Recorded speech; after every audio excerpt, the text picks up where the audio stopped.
Close your eyes and picture the world of bullfighting. What do you see? You probably see the traje de luces, the brilliant suit of lights.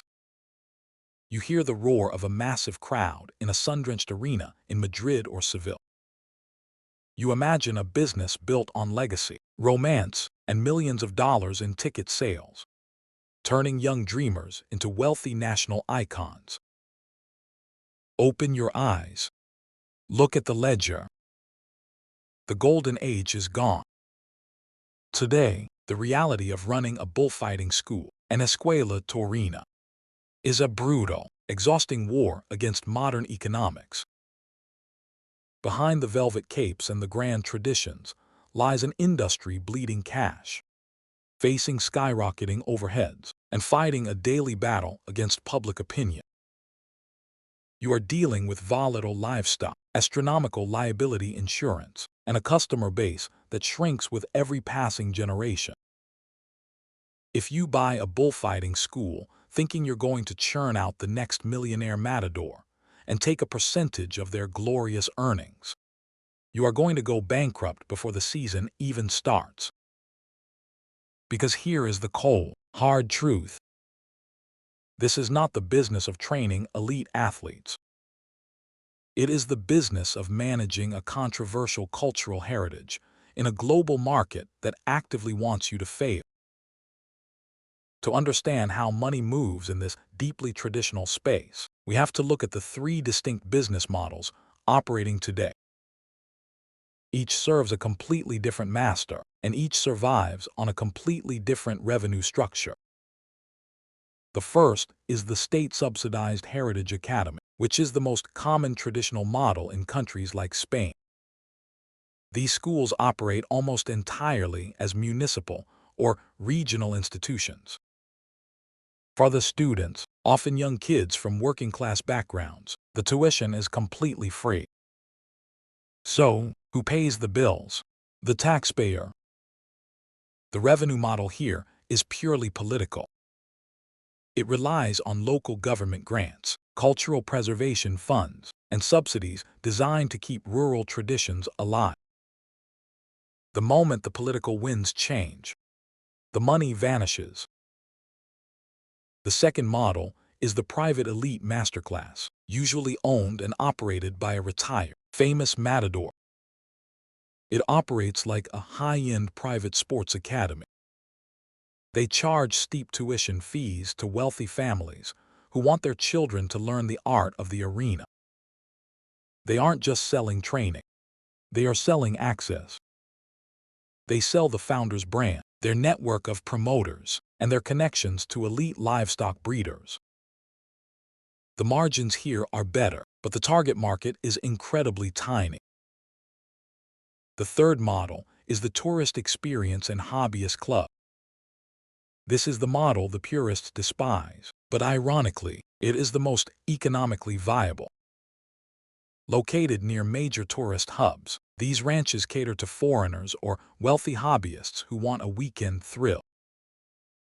There is no real danger, no actual bullfighting, and absolutely no harm to the animals. Just dodging young heifers with a cape for an afternoon, followed by a catered wine dinner. The profit margins are massive. They monetize the aesthetic of the culture without bearing the lethal risks or the massive expenses of the real thing. Let's say you want to open a legitimate training academy. The barrier to entry isn't just buying land. The hidden costs in this industry are staggering, and they are largely invisible to the outside world. First, let's talk about the livestock. You cannot teach this discipline without live animals. You have to lease or purchase young cows or calves used strictly for practice. These are living, breathing, rapidly depreciating assets. You have to pay for their specialized feed. You have to pay for regular veterinary care. You have to pay for strictly regulated transport vehicles to move them from the pastures to your practice ring. And because these animals belong to very specific, heavily protected bloodlines, the breeders charge a premium just to let you use them. Next, there is the infrastructure. You cannot just use an open field. You need a fully enclosed, specialized practice ring. You need reinforced stables, reinforced fencing, and a dedicated, on-site medical infirmary. Then comes the most terrifying line item on your spreadsheet: liability insurance. You are running a school where teenagers are physically interacting with unpredictable, heavy animals. Standard insurance companies will not touch you. You have to go to specialized, high-risk underwriters. The premiums are astronomical, and a single minor injury to a student can cause your rates to double overnight, completely wiping out your operating budget for the year. Finally, there is the public relations and legal overhead. In today's climate, opening a facility like this invites immediate protests, zoning disputes, and relentless legal challenges from animal rights organizations. You are not just paying trainers. You are keeping retainer fees for lawyers to ensure your permits aren't revoked by the local council. This brings us to the core, counterintuitive insight that governs this entire industry. Let's call it the prestige penalty. In almost any other business, delivering the most authentic, high-quality, traditional version of your product allows you to charge premium prices and maximize your profit. In the bullfighting school business, the exact opposite is true. The closer you get to authentic, traditional bullfighting, the more money you lose.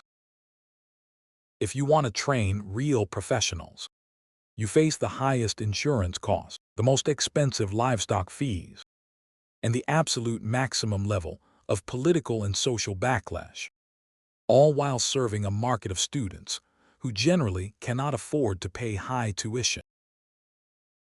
But if you strip away the authenticity, if you pivot to selling a safe, sanitized, aesthetic illusion to wealthy tourists, your costs plummet and your revenues soar.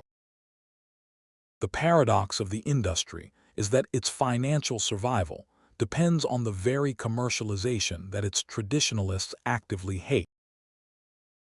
To see this play out in the real world, we don't need to look at a single small business.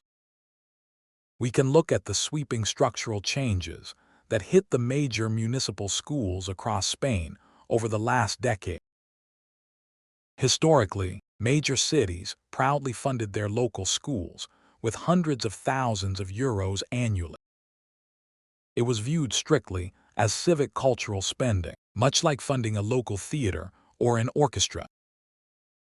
The schools didn't need to be profitable because the city covered the massive overheads of livestock and liability. But as demographic shifts occurred and new, progressive political coalitions took power in various city halls, the economic foundation of these schools collapsed almost overnight. According to broad industry reports, when subsidies are suddenly pulled, a municipal school is forced to instantly pivot into the private market. They suddenly have to charge tuition to students who can't pay. They have to beg for private sponsorships from local businesses, businesses that are often terrified of the public relations nightmare of being associated with the sport. The result: many historic schools simply close their doors, unable to bridge the gap between their massive fixed operational costs and the reality of a modern, unsubsidized free market. It proves the rule. Without external financial life support, the traditional model simply cannot sustain its own weight. So, what does the financial forecast actually look like for a private owner? Because you are dealing with living assets and political winds, your variance is terrifying. In a good year, the stars align. The local government remains conservative and friendly to the tradition, perhaps even granting you a small cultural stipend or a tax break on your land. The macroeconomic climate is stable, meaning the price of grain and alfalfa to feed your leased livestock remains low. Tourism is booming in your region, allowing you to host lucrative weekend events for curious foreigners to subsidize the real training of your students. And the ultimate lottery ticket. One of your top students actually gets signed by a major management firm, and your school receives a finder's fee or a tiny percentage of their debut earnings. You end the year with a modest, single-digit profit margin. In a bad year, the variables turn against you, and they do so aggressively. A drought hits the agricultural sector, sending the cost of specialized livestock feed up by 40%. A minor accident in the practice ring triggers an insurance claim, and your high-risk underwriter increases your premium by 60% for the next fiscal year. Meanwhile, local elections bring in an administration that immediately bans the transport of certain livestock through municipal limits, effectively shutting down your supply chain.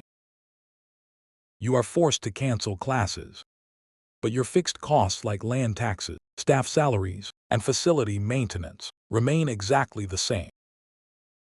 In a bad year, you aren't just losing money. You are hemorrhaging capital at a rate that can bankrupt you in 6 months. At the end of the day, running a bullfighting school defies every standard law of capital allocation. You do not enter this industry to capture a booming market, and you certainly don't do it to build generational wealth. You do it to finance a ghost. Because in this business, the closer you try to get to the authentic soul of the past, the higher the price you must pay for the privilege of keeping it alive.